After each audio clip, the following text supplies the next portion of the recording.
lunch. He said, "Okay, Duvall, you can't have lunch today." And I said, "Ah." And he said, Wide, terrified eyes staring directly into your soul. A woman backing up a staircase, baseball bat trembling in her hands, voice cracking as she screams at her husband wielding an axe. That image is burned into cinema history. Shelley Duvall in The Shining. But what you saw on screen wasn't just brilliant acting. It was a woman genuinely falling apart, and the cameras captured every second of it. Flash forward to 2016. That same actress, now 67, sits across from Dr. Phil on national television, looking lost and confused. She's talking about Robin Williams being alive as a shapeshifter, about discs implanted in her body, about imaginary sheriffs hunting her down. yes, it is. It's funny. It's something that I discovered during the making of The Shining, was that I had never done more than say... The internet went absolutely wild. Comments flooded in.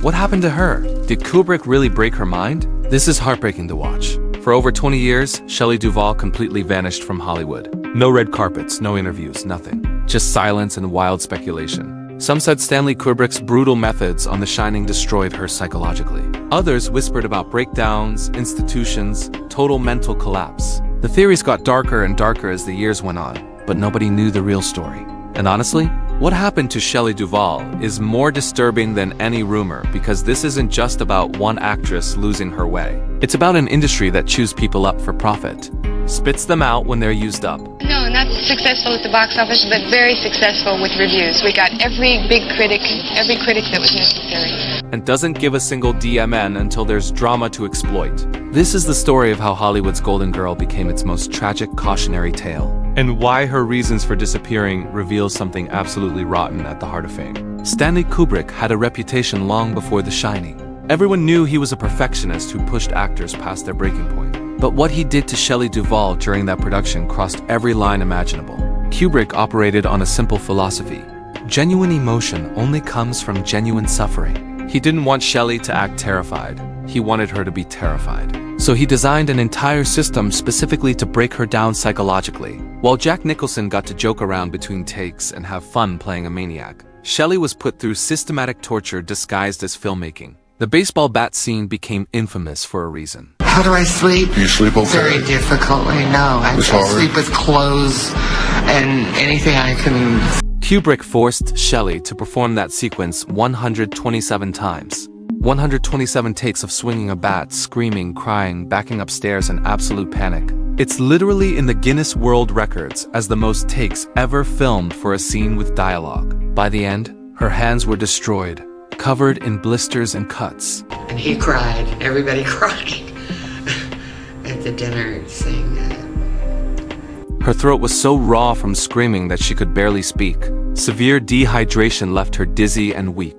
This wasn't dedication to craft. It was systematic brutalization. But the physical damage was nothing compared to the psychological warfare. Kubrick's philosophy was that he wouldn't even consider a take usable until somewhere around number 35. 35 attempts just to get started. And these weren't simple scenes. They were emotionally devastating moments requiring Shelley to access deep wells of fear and desperation over and over until her body couldn't distinguish between performance and reality.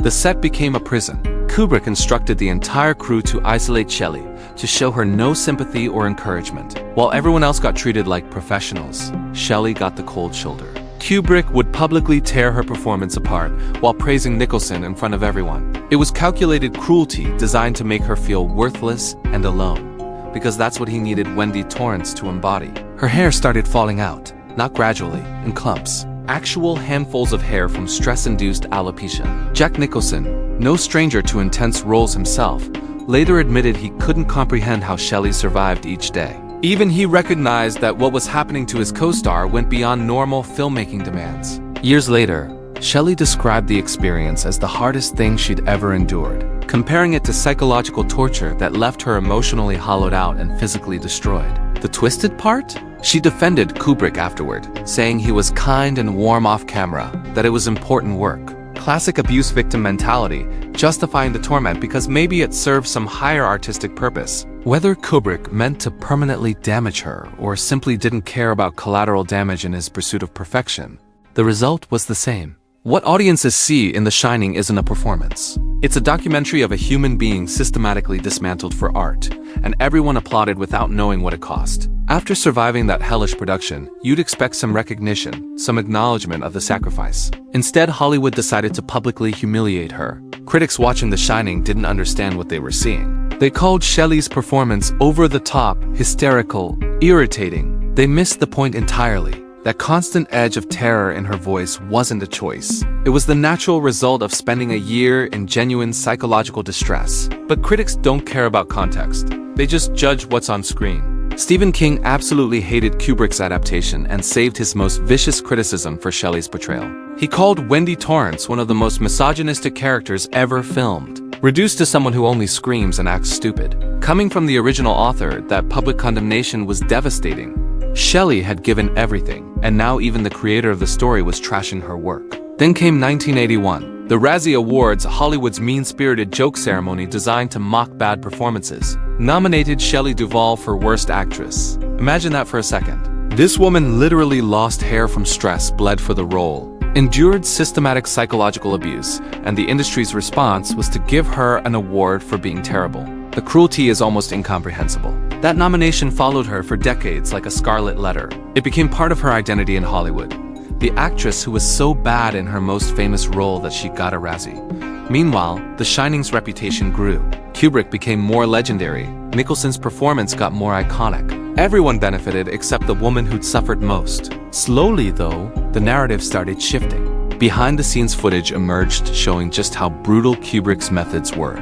Film scholars began writing about the ethics of his approach. New generations of viewers watched The Shining and recognized Shelley's performance for what it truly was: raw, authentic, devastating. In 2022, something unprecedented happened. The Razzie organization formally rescinded Shelley Duvall's nomination, acknowledging extenuating circumstances. They basically admitted they'd mocked someone who'd been tortured for art. Of course, by then, Shelley had been gone from Hollywood for 20 years. The vindication came far too late to matter, but it raised an uncomfortable question nobody wanted to answer. How many other performers have we ridiculed without knowing what they endured? How much suffering are we okay with as long as it entertains us? Shelley didn't immediately disappear after The Shining. She actually found success producing fairy tale theater from 1982 to 1987, a beloved children's series that showed her creative range. But by the 1990s, her film work dried up.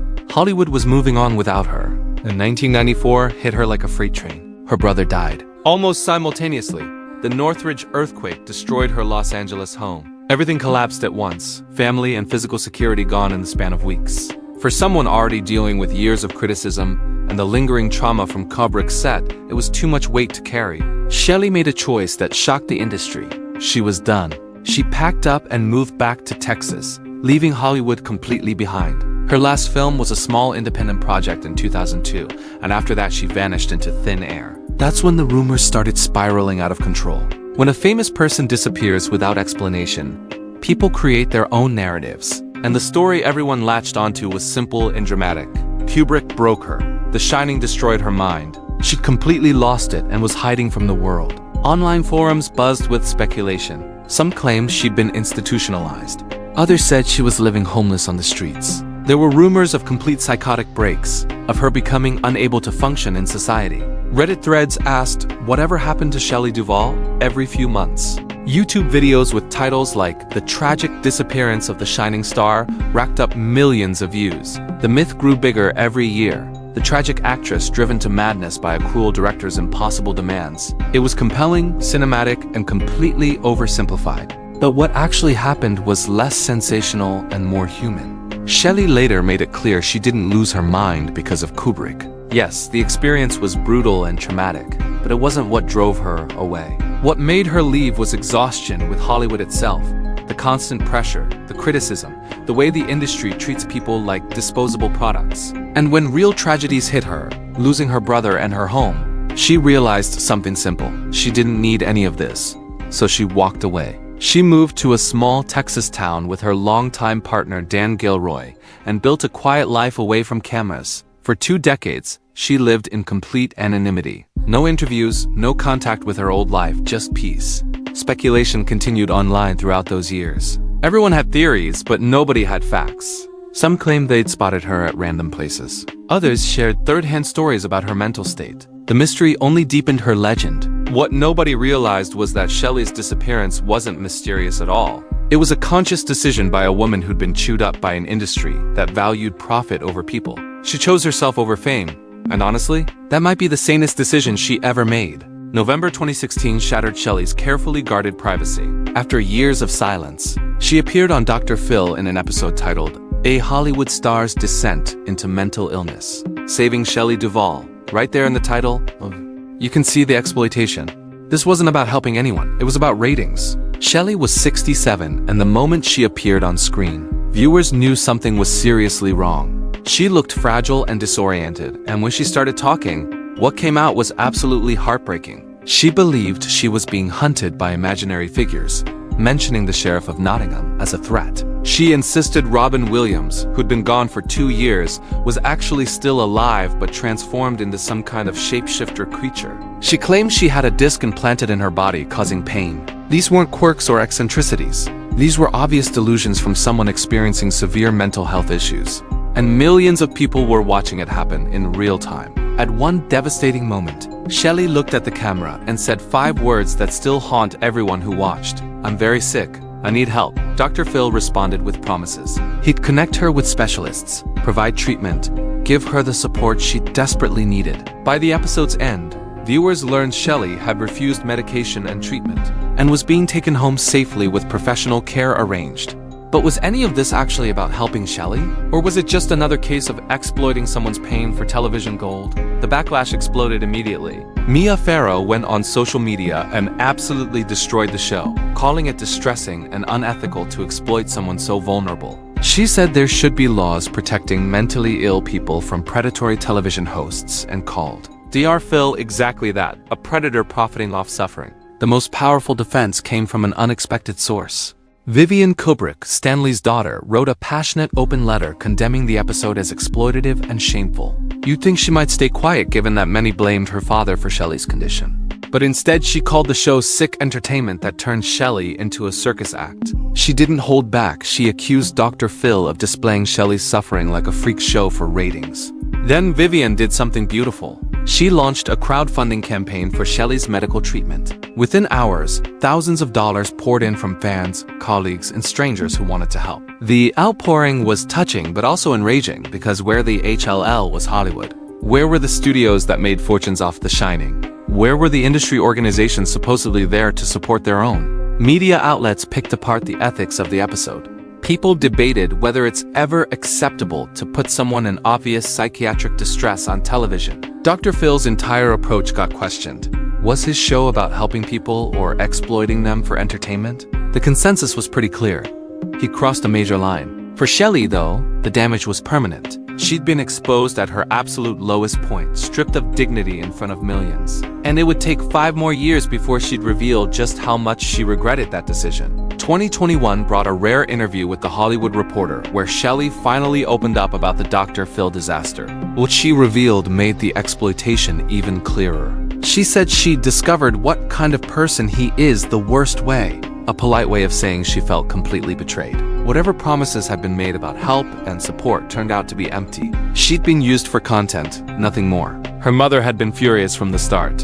She strongly disapproved of Shelley doing the interview, and when Dr. Phil's production team kept calling afterward trying to get Shelley back for follow-ups, her mom had enough. She answered one call herself and told McGraw directly, "Don't call my daughter anymore." A mother protecting her child, even though that child was nearly 70 years old. But he didn't stop. According to Shelley, McGraw kept calling, kept pressuring her family to bring her back, kept pushing for more content until they finally had to cut off all contact completely. It paints a disturbing picture of a show more interested in milking her situation than actually providing help. Shelley's partner Dan Gilroy and close friends had warned her not to do it. They knew it would expose her unnecessarily, that it wouldn't result in real help, that it would make her a spectacle. But when you're struggling and isolated, when someone shows up with promises and tells you they care, it's easy to believe them. Shelley believed, and it cost her the last shred of privacy she had. The 2021 interview showed a woman more lucid than she'd been on Dr. Phil. Someone who understood she'd been taken advantage of but was still dealing with mental health challenges.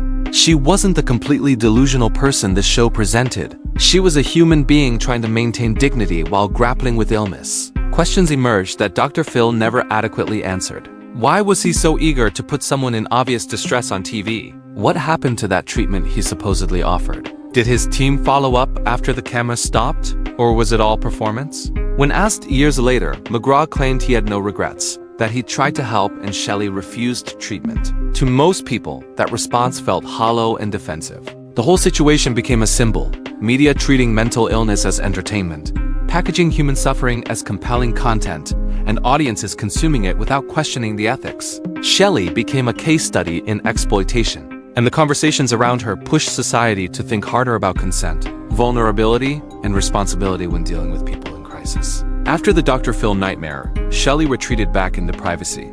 Years passed with only occasional mentions online, people wondering where she was and how she was doing. The speculation never fully died down. Then 2023 brought a surprise. Shelley Duvall decided to act again. After more than 20 years away, she accepted a role in The Forest Hills, a small independent horror film. It wasn't a blockbuster or awards bait, but that didn't matter. What mattered was Shelley taking control of her narrative, ending her career on her own terms, rather than as someone broken by the industry or exploited on television. Film fans got excited about her return. It felt like a small redemption, one more chance for an actress who'd given so much to show she was still there, still capable, still herself, despite everything. But fate had other plans. July 11th, 2024, Shelley Duvall passed away at her home in Blanco, Texas, at age 75. Complications from diabetes took her, with Dan by her side. The film community mourned immediately. Tributes flooded in from actors, directors, and fans remembering her incredible work. Not just The Shining, but her collaborations with Robert Altman in Nashville, Three Women, and Popeye. People celebrated fairy tale theater and the joy it brought children. They recognized a unique talent who brought depth and vulnerability to every role. But the tributes also carried sadness and anger because Shelley's story wasn't just about a successful career. It was about industry brutality, about being pushed past human limits for art, about ridicule when she deserved celebration, about exploitation during vulnerability, and ultimately about having to escape Hollywood entirely to find peace. Her death sparked renewed criticism of Kubrick's methods and questions about whether Dr. Phil should have faced consequences. It made people think about all the other actors suffering silently, ground up by an industry that values entertainment over humanity. Vivian Kubrick paid tribute. Colleagues shared memories. But the most meaningful tributes came from regular fans who'd grown up with her work and recognized she deserved so much better than she got. So what really happened to Shelley Duvall? The answer isn't Kubrick destroyed her, or she went out of control after The Shining. What actually happened is simultaneously simpler and more complex.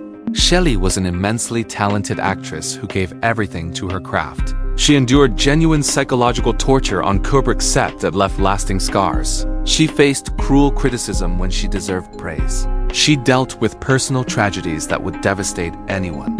And when she decided enough was enough, Hollywood forgot about her until there was drama to exploit. Why Shelley really quit wasn't madness or breakdown. It was clarity. She recognized a toxic situation and was brave enough to walk away. She chose peace over profit, privacy over fame, herself over an industry that saw her as disposable. In Hollywood, where you're supposed to sacrifice everything for success, that's actually revolutionary. Her story forces uncomfortable questions. How much artist suffering are we willing to accept for entertainment? When does dedication become abuse?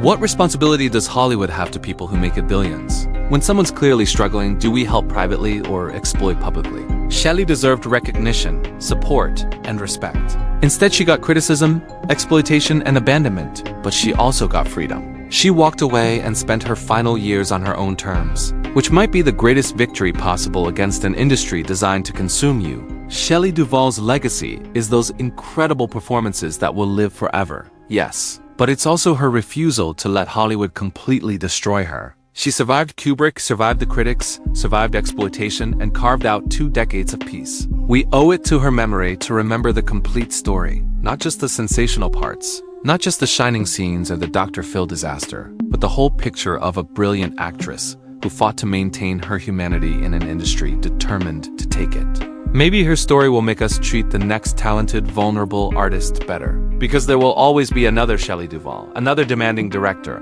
another opportunity for exploitation. Whether we finally learn or keep treating artists as tools in the pursuit of profit remains to be seen. Rest in peace, Shelley. You found your way out, and that took more strength than staying ever could have.